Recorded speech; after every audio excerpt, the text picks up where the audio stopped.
irmãos? Que felicidade estar com vocês, conhecendo esse casal tão especial, que são os pastores dessa casa. Tivemos um momento ali muito importante, de conversa sobre o reino, testemunhos, coração vitaminado, e é tão bom. Eu estou esses dias numa maratona aqui na cidade, ministrando de manhã, tarde, às vezes de manhã e à noite, é meu último compromisso. Amanhã cedo eu volto para São Paulo, minha terra, ver meus filhos e minha família e retomar minhas atividades. Mas eu queria repartir com vocês um sermão que está no texto de Marcos, capítulo de número 6, verso de número 30. Marcos 6, 30. Eu sei que vocês estão em dias falando sobre milagres, e o meu coração se inclinou a esse texto hoje para repartir com vocês sobre milagres. Eu pastorei uma igreja em São Paulo, como o pastor que me antecedeu disse com muita maestria. Chama-se Cidade Maf, é uma igreja como essa, saudável, bíblica, igreja família, igreja não perfeita, mas de um Deus perfeito que vai nos aperfeiçoando cada dia. Eu assumi essa igreja lá em São Paulo, eu tinha 23 anos, minha esposa tinha 21 anos de idade. Esse ano nós estamos completando 17 anos que fomos enviados a essa igreja. O tempo passou. Nós somos pais de 3 crianças, porque pai, as crianças sempre são crianças eternas. A Ágata tem 17, a Manuela tem 11, e meu caçula, de 5 para 6 anos, é fogo puro, querosene e labareda. O Davi é fogo puro mesmo. Eu sou a 3ª geração de pastor na minha família. Eu fui ao seminário, tinha 17 anos de idade. Com 19 eu fui auxiliar na minha primeira igreja. Com 21 assumi a primeira igreja. E aí com 23 comecei a pastorear essa.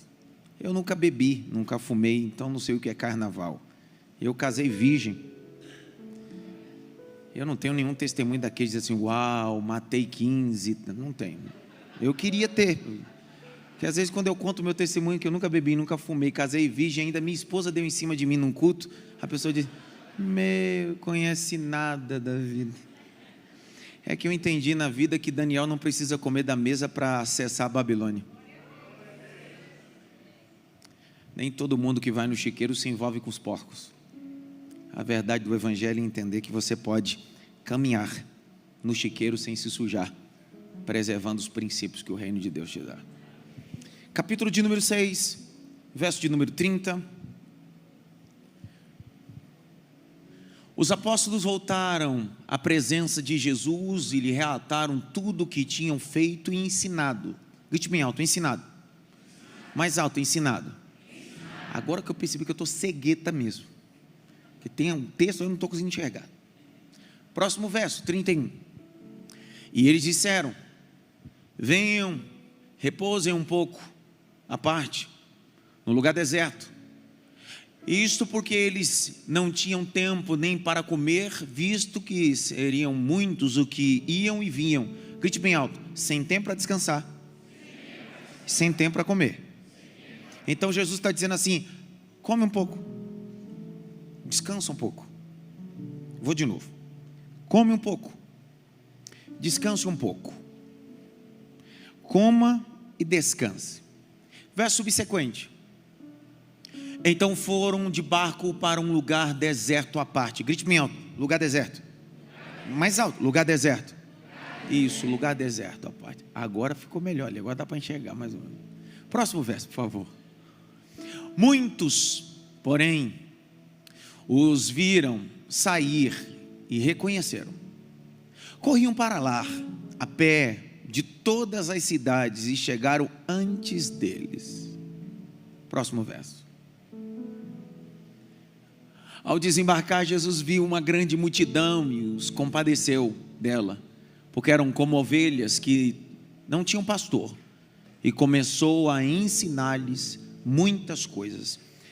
Se você puder, cada local tem o seu hábito, mas se você puder com uma caneta circular ao final desse versículo, a palavra que está em plural, que está escrito assim: ensinava-lhes muitas coisas. Só essa expressão total, muitas coisas. Grite bem alto: muitas coisas. Então não é uma coisa, é muitas coisas. Meu desejo é que Deus pegue na nossa mão essa noite e não nos ensine uma, mas todas as coisas suficientes para que a bondade dele se manifeste. Capítulo 6, o verso continua dizendo, 35: e como o dia fosse já muito adiantado, os seus discípulos, se aproximando dele, lhe disseram: o lugar é deserto, o dia está muito adiantado, despede-os, para que vão a lugares, aldeias, circunvizinhanças, e comprem pão para si, porque não têm aonde comer. Ele, porém, respondendo, disse: dá-lhes vós de comer. Pegue na mão de alguém e diga para ele assim: Deus vai te habilitar essa noite. Deus vai te habilitar essa noite. Eu creio nessa palavra. Será que você pode deixar a Bíblia aberta? Não feche em nenhum momento. Por isso chama exposição bíblica. Não dá para expor a Bíblia com o texto fechado. Então deixa o texto aberto, ainda que seja impresso ou no smartphone, mas não feche. Apoie sua Bíblia na sua perna, e eu queria te convidar a aplaudir a Jesus Cristo por tudo que Ele tem feito e vai fazer.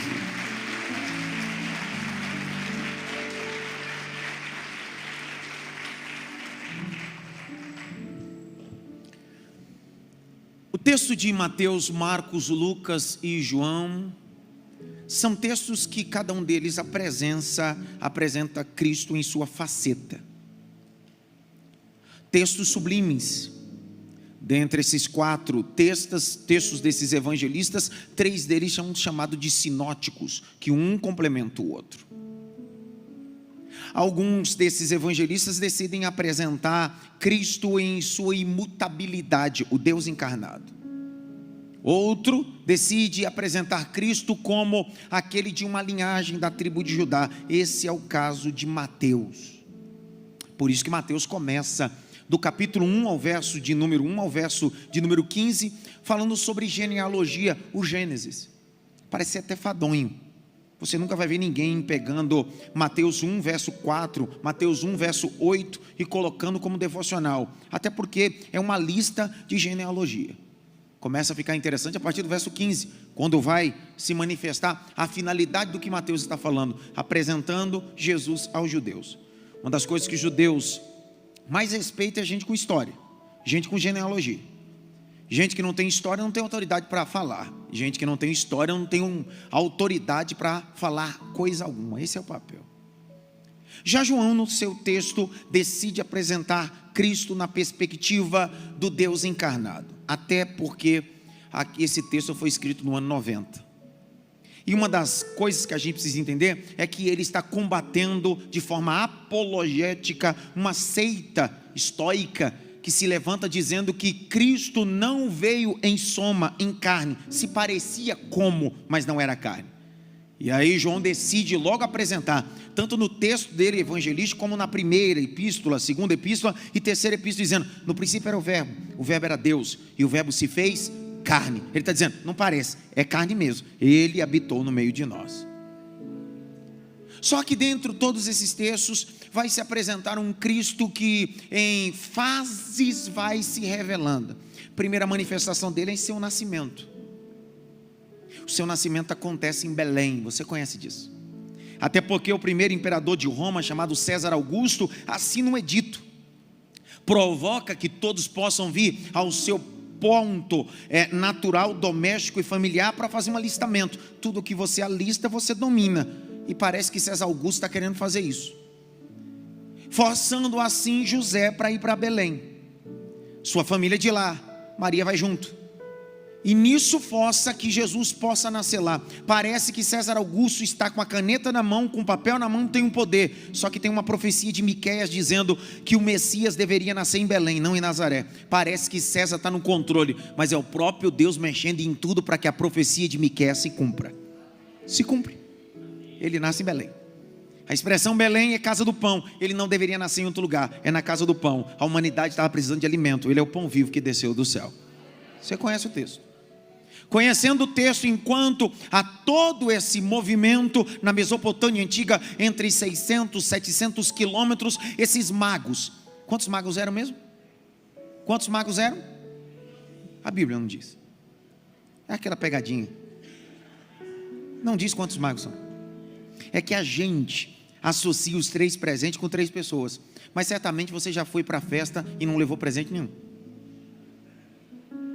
A Bíblia só diz que os magos, pode ser 2, pode ser 4, pode ser 20. A Bíblia não está preocupada com quantidade, é o que eles carregam: ouro, incenso e mirra. Vou de novo. A Bíblia não está preocupada com a quantidade. A Bíblia está preocupada com o que essa multidão, o que essas pessoas carregam. Ouro, ele é rei dos reis. Incenso, ele é o sacerdote por excelência. Mirra, ele é o verdadeiro profeta por excelência. Você conhece o texto? O texto de Lucas vai dizer que durante 2 anos ele vai ser estabelecido no Egito. As ofertas que foram trazidas, entregues a ele, servem para financiar e manutenção do menino e da família no Egito, até que o Senhor em sonho diz para José voltar. Ele volta e acontece um gap, uma lacuna. Ele só vai aparecer novamente agora com 12 anos de idade. 12 anos de idade ele aparece, e aparece em 2 momentos cerimoniais, que nós chamamos em hebraico de mitzvot. É um cerimonial. O primeiro deles pode ser uma Pessá, uma Páscoa. Segundo, um bar mitzvah, bar filho, mitzvah lei, um cerimonial judaico. É aquela transição. É a primeira vez que o menino vai ler a Torá, um parte de, ou um Vaikra, ou de um Devarim. Ele vai pronunciar a Torá com um filactério na testa e no antebraço. Acontece pela segunda vez um gap, e ele vai aparecer novamente aos 30 anos de idade. Aos 30 anos de idade, ele aparece em um dos deltas desse Jordão. E quem está lá no Jordão, ou num dos deltas desse Jordão? Um filho de Isabel, um filho de Zacarias. O sacerdote havia tido uma promessa, sua mulher havia gerado um filho, esse filho se chamava João Batista, e esse João Batista deixou o ministério sacerdotal para cumprir o ministério profético. Por quê? Lucas capítulo 3, verso 2 e 3, o texto diz que na época de Jesus e na época de João Batista não havia um sumo sacerdote, havia 2. É a primeira vez ao longo da história que aparece 2 sumos sacerdotes, inadmissível. Segundo a mitzvot, não pode. Um só um sacerdote representava o povo diante de Deus. Só que o capítulo 3, verso 2 e 3 diz que o primeiro sumo sacerdote é Anás. O segundo, Yosef bar Caifás. Aí a gente entende por que João Batista está no Jordão, não no templo. Porque João Batista não é conveniente a coisas impuras. Me deu vontade de falar uma coisa, mas não posso. João Batista não é adepto a sistema religioso. João Batista está dizendo: eu acredito em um sistema saudável da igreja de Cristo, onde nós nos reunimos, onde pode ter um estatuto, onde pode ter uma ordenança, mas o último que fala é Deus, a palavra de Deus, a glória de Deus. Por isso que ele decide ir para o deserto. Está no Jordão. Qual é a mensagem dele? Olha para cá, não pare comigo, olhe para cá. A mensagem dele do deserto é o seguinte: arrependei-vos. Arrependei-vos. A palavra arrependei-vos é uma expressão que no hebraico significa voltar. Techuvá, voltar. Grite bem alto: techuvá. Mais alto: techuvá. Quando João Batista aparece, ele aparece com uma mensagem de techuvá. Ele está dizendo assim: volte para o propósito. Volte para o lugar que nunca deveria ter saído. Qual é o propósito? Deus. Lembre-se que Deus estava em silêncio por 400 anos. Quantos anos? A última vez que Deus falou foi o último capítulo de Malaquias. Você sabe que o livro de Malaquias termina com interrogação. Os 4 capítulos de Malaquias foram profecias diretas sacerdotes. 400 anos depois, a gente entende que a crise continua. Os sacerdotes continuam escutando os homens da terra, mas não escutam mais Deus. Aí Deus decide falar com um maluco que está no deserto. Um maluco que se veste diferente. Sua roupa é como pele de camelo. Ele come mel silvestre, come gafanhoto. E a mensagem que ele prega é de arrependimento. Ei, arrependimento, um cunho pós-moderno, é alguém que decidiu recalcular a rota. Você já andou de carro? Colocou num aplicativo, ou no Google Maps, ou no Waze, um destino, e de repente descuidou-se e entrou em uma via errada? Já fez isso, sim ou não? O que é que aquele aplicativo fez? Recalculou. Ele entendeu que você errou o processo, até porque você pré-determinou o destino. Então ele recalcula a rota. E quanto mais você vai errando, mais ele vai recalculando. A mensagem de arrependimento é aquela mensagem que vem assim: existe um destino para você, é o céu, é a vontade de Deus. E toda vez que eu, como Adson, erro esse caminho, o Espírito Santo diz assim: recalcula a rota, recalcula o propósito, recalcula a rota, recalcula o propósito. Vou falar até a hora que você der glória a Deus. Recalcula a rota, recalcula o propósito, recalcula a rota, recalcula o propósito. Ei, pastor, não recalcula a sua rota não. Nenhum líder religioso tem a capacidade de recalcular a sua rota. É você, pecado e do juízo. Recalcular a rota não é mérito humano, é graça divina. Ei, nunca diga fui eu, foi ele. Nunca diga eu sou, ele é. Nunca diga eu posso, se posso, posso todas as coisas naquele que me fortalece, o Senhor. João Batista está batizando e de repente a mensagem dele vai pregando, e a mensagem dele é tão forte, mas muda. A mensagem dele é forte, mas muda. Tem mensagem mais poderosa do que a mensagem do Calvário, que tem o poder de mudar. Sabe, meu avô morreu aos 98 anos de idade, foi pastor por quase 50 anos. Sabe o que ele dizia? Quando você não tiver nada para falar, fale sobre Cristo, Ele é suficiente. Quando você não tiver nada para pregar, pregue sobre Cristo, Ele é suficiente. Jesus é suficiente. A mensagem do Calvário é suficiente para mudar a sociedade. Um dia perguntaram para Dwight Little Moody: qual é o sinal que uma igreja está vivendo um avivamento? Quando ela tem uma boa música, quando ela tem um bom sermão? Não, quando ela tem o poder de mudar o bairro onde ela está e a cidade onde ela está estabelecida. Nós não precisamos só de uma boa mensagem, de uma boa música, nem de uma boa estrutura e infraestrutura. Nós precisamos causar avivamento na sociedade. É mudar a escola, mudar a faculdade, mudar Brasília. Estou liberando essa palavra. Uma igreja verdadeira muda o bairro para a glória do nome de Jesus. Senão a gente vai brincar de recreação cristã, brincar de congresso, brincar de conferência, brincar de culto, brincar de pregar. Permita-me usar isso, não escute de forma... Mas pregar para mim é a coisa mais fácil. Pregar para mim é a coisa mais fácil. Eu nasci para isso. Fui formado para isso. Só faço isso. Pregar é fácil. O que é difícil é viver o que prego. O desafio do evangelho não é cantar, é viver o que canto. O desafio do evangelho não é pregar, é viver o que prego. Tem gente que nunca vai ter a exegese que eu tenho, nem a crítica textual que eu tenho, não vai entender nunca de hebraico e de grego, mas o pouco que conhece do evangelho vive ao pé da letra para que o nome do Senhor seja glorificado. Evangelho.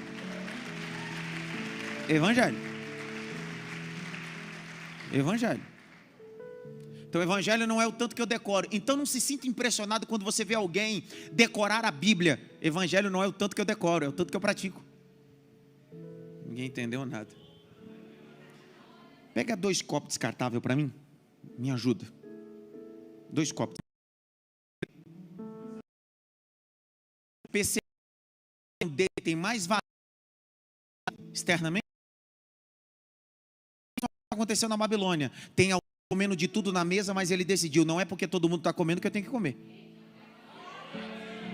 Não é porque todo mundo está fazendo que eu tenho que fazer. Só 2 deram glória, vou de novo, glória. Não, mas todo mundo faz. Não é porque todo mundo faz que eu tenho que fazer. Sabe, nós precisamos ser uma igreja que não copia o mundo. É a igreja que é padrão para o mundo. Obrigado, vamos aplaudir Jesus. Obrigado, glória.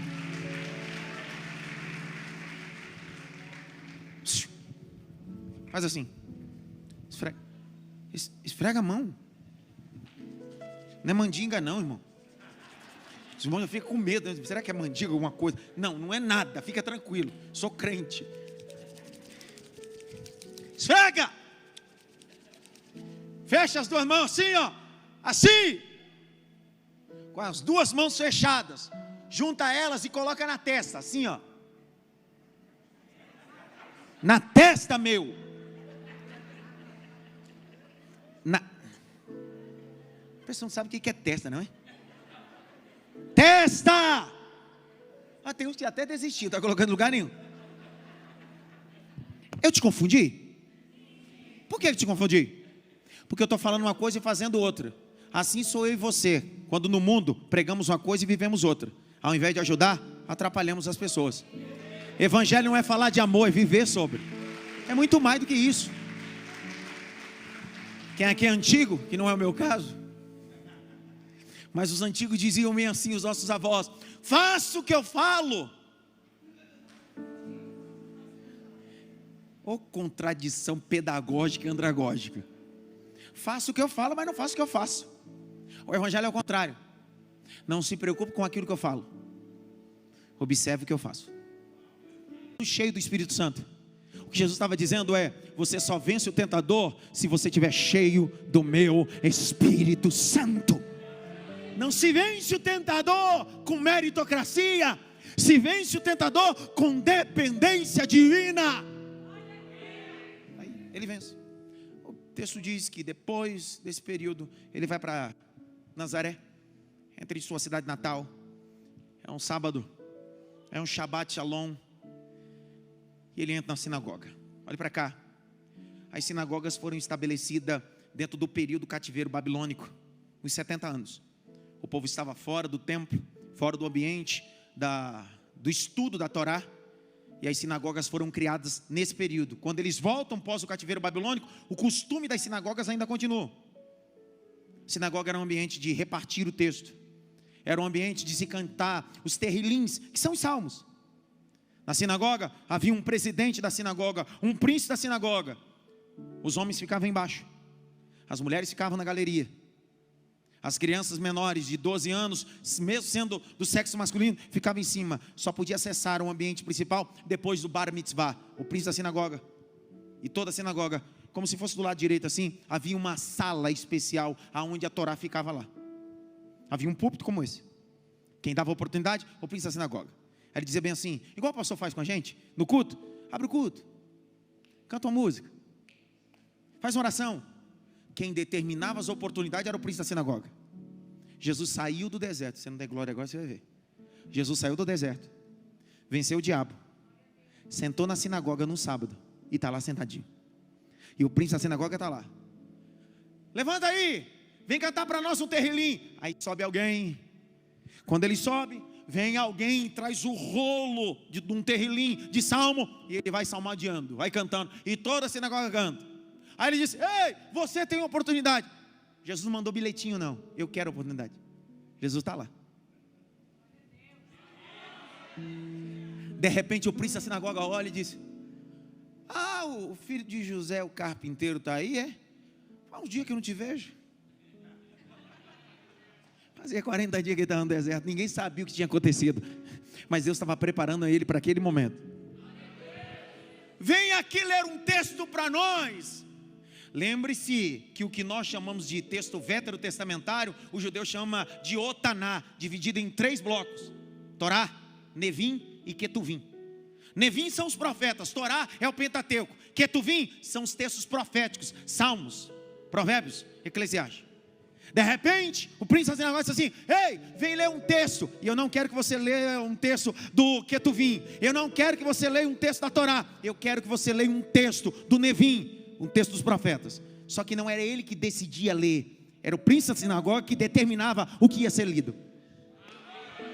Aí Jesus vai saindo, Jesus vai saindo, toma o púlpito. Aí o príncipe da sinagoga diz bem assim: pega o rolo do profeta Isaías e traz aqui para ele ler. Aí lá vem o rapaz com o rolo do profeta Isaías, coloca sobre o púlpito e abre. Aí o texto de Lucas diz assim: e Jesus procurou aonde estava escrito. Você entendeu ou não? Naquela época não havia capítulos e nem versículos. Os capítulos foram inseridos de forma diagramada no século 13. Os versículos, século 15. Os epígrafes, século 18. Então naquela época o texto era um rolo, sem capítulo, sem versículo. Jesus está dizendo: eu não quero ler por ler, eu estou aqui para cumprir o que está escrito sobre mim. Aí ele encontra, quando ele encontra, ele começa a ler assim: eis que o Espírito do Senhor está sobre mim, porque Ele me ungiu. Uau! Quando ele acaba de ler o texto, ele fecha o rolo e olha para a sinagoga e diz assim: hoje se cumpriu esta palavra, eu sou o Messias de Deus. Me escute.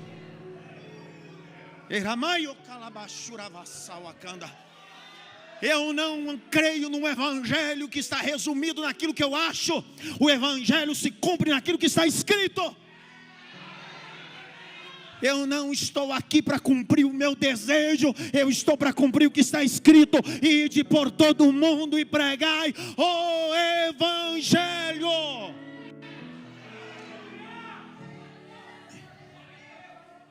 Quando Jesus lê esse texto,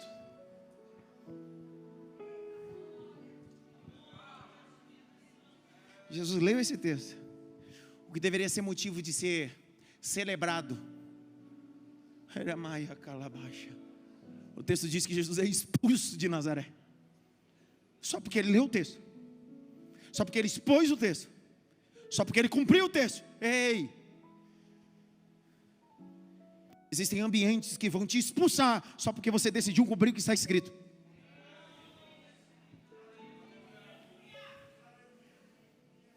A Bíblia diz que levaram Jesus para precipitá-lo. O texto diz que Jesus passou no meio e foi para Cafarnaum. Você não dê glória agora, você vai ver também. Jesus saiu, não fez questão de ficar, e foi para Cafarnaum, a mais importante cidade marítima da época, perto de Nazaré. Nazaré era só um bairrozinho. Cafarnaum era a cidade mais importante no cunho marítimo. O que Jesus estava dizendo é: quando você faz questão das pequenas coisas, você deixa de viver as coisas grandes que eu tenho reservado para você. Pare de ficar em ambientes que já não te aceitam mais. Pare de brigar para ficar em coisas mesquinhas e pequenas. Deus está dizendo a você e a mim em 2024: estou abrindo um caminho no meio dos opositores. Vou liberar de novo: estou abrindo um caminho no meio dos opositores. Estou criando novas conexões, novas oportunidades no seu emprego, nos seus negócios, na sua vida. Estou criando uma Cafarnaum de Deus. Uma Cafarnaum. Levante a mão direita assim bem alto, bate pelo menos em 3 mãos assim, diz assim: recebe essa palavra, recebe essa palavra, recebe essa palavra, recebe esta palavra sobre a sua vida, recebe essa palavra.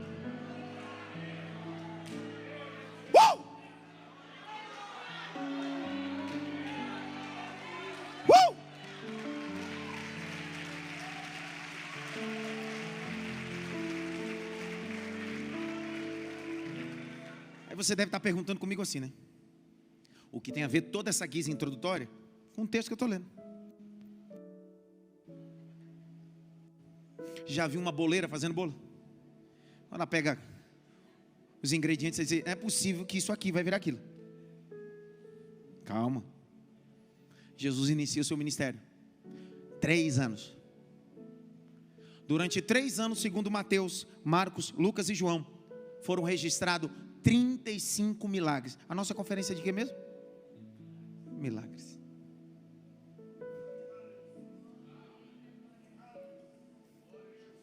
Ele vai de aldeia em aldeia, de cidade em cidade. Segundo Lucas capítulo 8, verso 1 a 4, diz: e Jesus ia de cidade em cidade, em aldeia, libertando, curando e implantando o reino de Deus. Libertando, curando e implantando o reino de Deus. Vou de novo: libertando, curando e implantando o reino de Deus. Existem 35 milagres registrados. Outro dia no seminário, um aluno disse assim: mas Jesus só fez 35? Eu disse: não, o texto de João diz que se fosse registrar tudo o que ele fez, não caberia onde? Nos livros. Então por que ele permitiu que registrasse só 35? Porque cada milagre tem uma finalidade. Deus não quer o título de curandeirismo. Ele não é curandeiro. Ele não faz milagre para se amostrar. Ele faz milagre para uma finalidade. Eu sentei ali e o pastor começou a me contar o testemunho da vida dele, a cura que Deus deu para ele. O que Deus estava querendo dizer é: eu não poderia nem te curar, você poderia estar morto hoje, mas eu te curei para uma finalidade. Todo milagre que Deus faz é para uma finalidade. Vou de novo. Todo milagre que Deus faz é para uma finalidade. Por quê? Porque os milagres são pedagógicos e andragógicos. Milagres que não nos ensinam nada, isso não é milagre. Quer ver? Dos 35 milagres que Jesus operou, 34 Jesus sempre utilizou da antessala do ensinamento. Você pode ler, eu te desafio. Dos 35 milagres, 34 deles, sempre Jesus, antes de operar um milagre, ele sempre estava ensinando. Se 5 versículos antes, de 2 versículos antes, às vezes de 8 versículos antes, ele sempre estava ensinando, pregando, e depois ele operava um milagre. Só que desses 35, um milagre, ele decidiu: não vou ensinar, só vou curar. Por que então ele quebra o protocolo de não ensinar e só curar? Porque até nisso ele está querendo ensinar. Um dos milagres chamado a cura de 10 leprosos. Você pode ler o texto, Jesus não está ensinando nada. Ele só vai manifestar a purificação desses 10 leprosos. E acontece assim: no meio do caminho, eles perceberam que estavam purificados. Jesus não ensinou nada. Quando não ensinou, o texto diz que dos 10, um voltou para agradecer. O que Jesus estava querendo ensinar aos discípulos é o seguinte: só o ensinamento gera pessoas gratas, a cura gera pessoas ingratas. Toda vez que Jesus ensinava, as pessoas estavam correlacionadas à gratidão. Deus não precisa operar um milagre para você ficar com Ele. Ele não precisa provar nada para você ficar com Ele. Eu vim te apresentar o maior milagre que aconteceu há 2000 anos atrás. O maior milagre que Jesus fez foi na cruz. O maior milagre que Jesus fez foi abrir uma porta de acesso diante do Pai. Oh glória! O maior milagre que Jesus fez foi pegar um rejeitado, que era eu e você, e colocar no colo de um pai que disse: eu te amo e te amo até o fim. Eu te amo e te amo até o fim. Dentre esses 35 milagres, eu utilizo meus últimos 10 minutos para falar sobre esse texto. Dentre esses 35 milagres, eu penso que esse milagre é o mais popular de todos. Sim ou não? Sim ou não? Como é chamado esse milagre? Milagre das multiplicações, ou multiplicação. Em qualquer texto que você for. O ano passado, a Sociedade Bíblica do Brasil lançou uma Bíblia com notas de rodapé de minha autoria. Mais de 3.500 guias introdutórios. E uma das coisas do detalhe desse texto é que eu sempre coloco: em qualquer versão que você vai encontrar num cunho biográfico, o rodapé do texto e epígrafe do texto sempre vai estar escrito assim: milagre da multiplicação. Eu penso que a gente precisa fazer uma crítica sobre esse texto.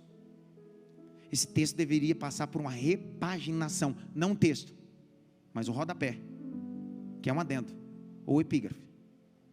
Esse texto não é só sobre multiplicação. Existe uma coisa mais superior. Qual é? O texto diz que Jesus vai para um lugar deserto, e a multidão chega antes de Jesus com os seus discípulos. E antes de multiplicar, Jesus faz duas coisas. Com a multiplicação é 3. Então preste atenção. Se a multiplicação é a terceira coisa, antes da multiplicação, Jesus faz duas coisas que antecedem. E a gente passa a vida toda na igreja, achando que Jesus só é o Deus da multiplicação. Só que ninguém vai acessar a multiplicação sem antes passar nessas duas coisas. E como é que a gente sabe isso? Se você ler Marcos, vai relatar essa multiplicação. Se você ler João capítulo 6, vai relatar essa multiplicação. Só que só Lucas capítulo 9 vai dizer o que Jesus fez antes da multiplicação. Posso te convidar a ler o texto comigo? Sim ou não? Lucas 9, abre aí para você ver. É a mesma passagem. Põe na tela, por favor. Lucas 9, verso de número 11. É a mesma passagem. Lucas 9, 11. Põe na tela. Igual o da Atena. Põe na tela. Cadê? Foi? Não foi. Capítulo 9, verso de número 11 de Lucas. Eu vou ler aqui.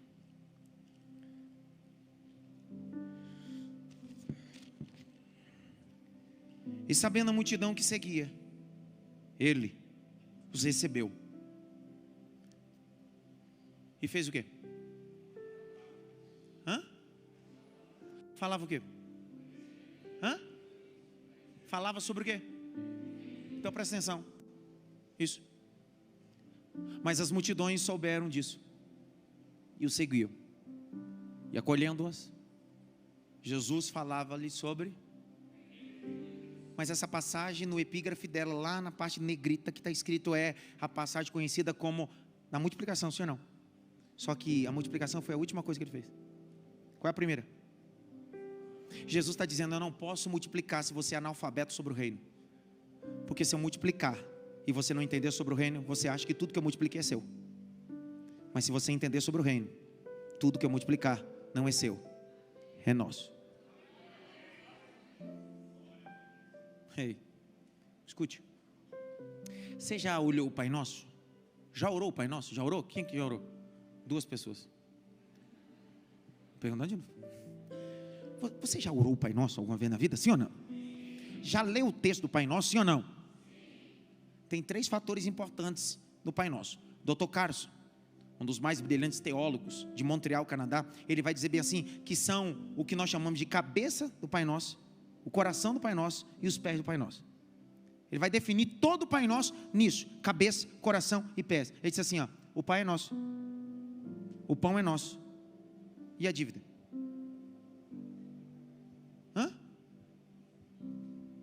E a dívida de quem é? Não, é nossa. O Pai é nosso, o pão é nosso, mas na hora da dívida é sua, não tem nada a ver com isso. Só que a oração do Pai Nosso é: o Pai é nosso, o pão é nosso, perdoa as nossas dívidas. Não é a minha, nem a sua, é a nossa. Porque no reino, o que dói em você, dói em mim. No reino, o que faz bem para você, faz bem para mim. No reino, chora com os que choram, se alegram com os que se alegram. O Pai é nosso, o pão é nosso, mas o seu problema também é meu problema, a sua vitória também é minha vitória. Sabe? Não sei se eu posso falar isso. Fala ou não fala? Essa passagem é conhecida como o milagre das multiplicações, sim ou não? Primeira coisa que ele fez foi o quê? Vamos lá, está lá no texto. Sumiu, estava no que desse. Ele está lá.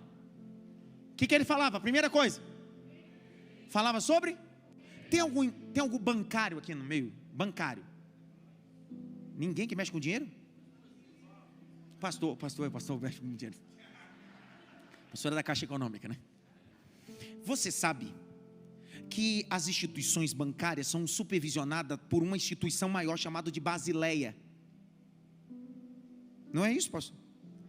A Basileia é uma instituição que faz a supervisão de todas as instituições bancárias, Santander, Bradesco, etc. As instituições bancárias não estão livres de fazer o que queira, porque a Basileia faz a supervisão. Sabe o que significa a palavra Basileia em grego? Reino. Ninguém consegue depositar dinheiro na Basileia, porque o papel da Basileia não é receber dinheiro, é supervisionar as instituições bancárias. Até o mundo soube entender que reino de Deus não é o que você tem no bolso, é princípio.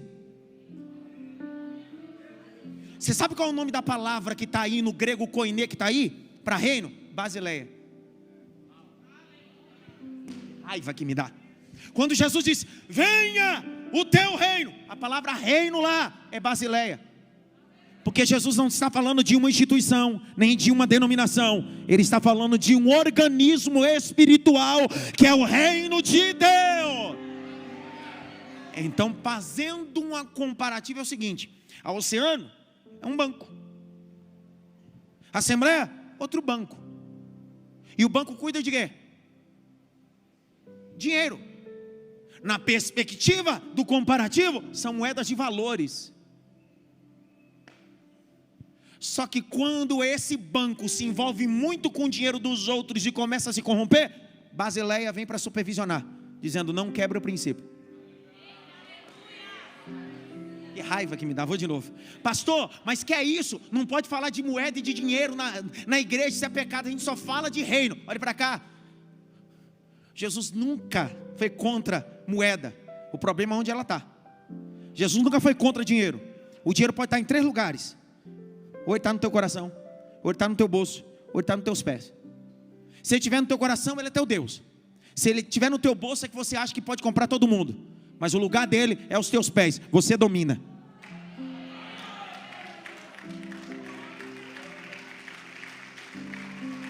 Se Jesus fosse contra a moeda, não estaria escrito no texto de João capítulo 12 que Judas Iscariotes recolhia as moedas que patrocinavam a ida e a vinda de Jesus. O problema não é as moedas, é que Judas deixou as moedas sair do pé, passou para o bolso e começou a estar no coração. Quando virou o coração, ele vendeu Jesus, porque Jesus deixou de ser Deus e Mamon virou Deus do coração dele. Ninguém fala nada comigo. E eu terminei. Tem 2 minutos. Qual é a primeira coisa que ele fez? Multiplicar? Não. Falar sobre o quê? Por que tem gente analfabeta multiplicando e não sabe por que está multiplicando? Porque não sabe nada sobre reino e acha que tudo que multiplica é dele. Só que quando você entende sobre o reino, você entende que não é mais só tudo seu. Ao longo da vida eu descobri que existem coisas que passam pela minha mão, não são minhas. Chegam, mas passam. Porque eu serei instrumento para outras pessoas. Mamor, tu acha que tudo termina nele, mas o mar da graça entende que existem coisas que passam por ele. Uau. Põe na tela para mim terminar, pelo amor de Deus. Vai marcando a bateria comigo, pelo amor de Deus, vou tentar cantar. Brincadeira. Não. Eu pastorei há 17 anos lá. E para a glória do nome de Jesus, bendito seja Deus, Ele é o dono da igreja. Ele é o dono da igreja. Hoje nós estamos num complexo para 9.000 metros quadrados.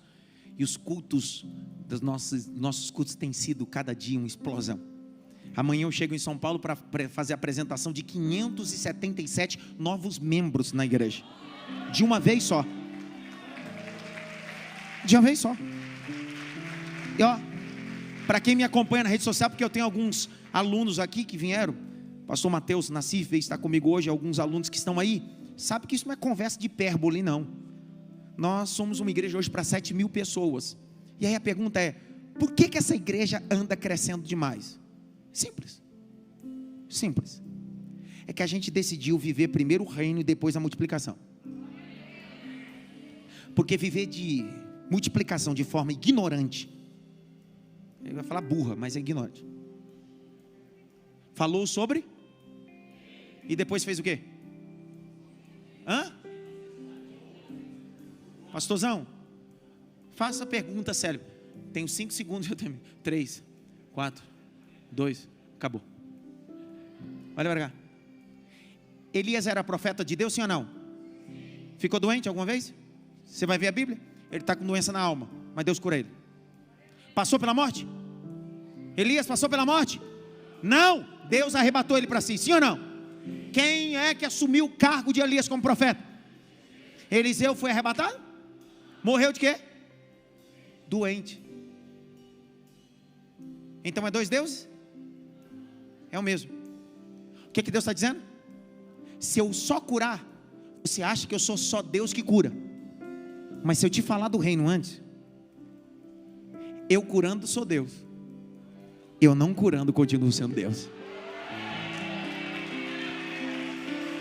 Eu abrindo porta sou Deus, eu fechando porta sou Deus. Eu fazendo ou não fazendo eu sou Deus. Por quê? Porque dele é o reino e a majestade para todos sempre. Eu não estou anulando, porque eu creio em curas e maravilhas, eu creio, só que a minha maturidade espiritual me faz entender o seguinte: se ele não me curar, ele continua sendo Deus. Fique em pé.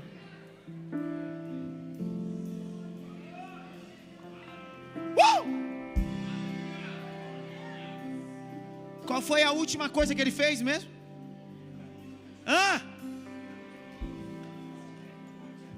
Última coisa, a multiplicação. Pergunta que não quer calar. As outras duas não foram milagres? Sim ou não? Tudo depende do óculos que você usa. A ótica. Escuta.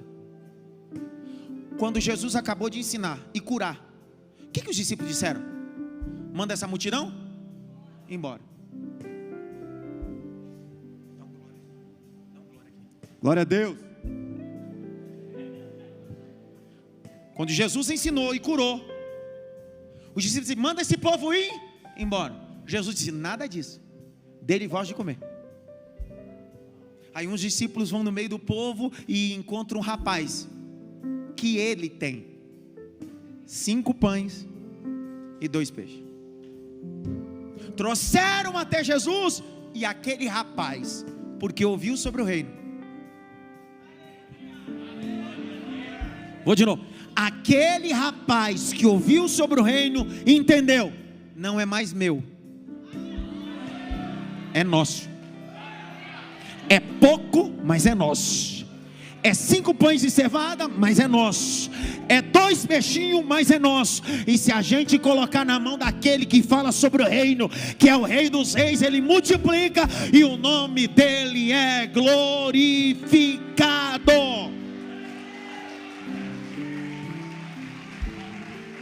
John Stott, um dos mais brilhantes teólogos anglicanos, na minha opinião, londrino. John Stott dizia uma coisa: milagre é processual. Um dia no seminário em Londres perguntaram para o doutor John Stott: milagre não pode ser processual, milagre é instantâneo. Ele diz: instantâneo para você, mas todo milagre passa por um processo, fluxograma. Tudo que não tem fluxo, não tem processo, não pode viver o crescimento. Deus é burocrático para algumas coisas. Curve a cabeça. Pai, eu quero te dar graça de cumprir a minha missão esses dias aqui em Brasília e em Goiás, e me dar um baita presente de conhecer essa família, conhecer esse casal de pastores, conhecer esses servos de Deus, que eu não vim cumprir agenda, eu vim cumprir missão, vim cumprir propósito. E encerrando essa série, essa conferências que eles estão realizando aqui sobre milagre, nós descobrimos que há um milagre em apresentar o reino de Deus, há um milagre em curas físicas e psicológicas, há um milagre também na multiplicação. Nós não queremos viver só o milagre da multiplicação, queremos viver o milagre do reino. Assim diz o Senhor para esta casa de oração: este ano de 2024 apresentarei o reino pelo lado de dentro. Haverá uma explosão de curas e maravilhas nessa casa, mas o melhor de tudo, haverá multiplicação para a direita, para a esquerda, para trás, para frente, e o nome do Senhor será glorificado. Será que tem alguém que sente o peso e pega esta palavra esta noite? Celebre, faça barulho para a glória do nome de Jesus Cristo.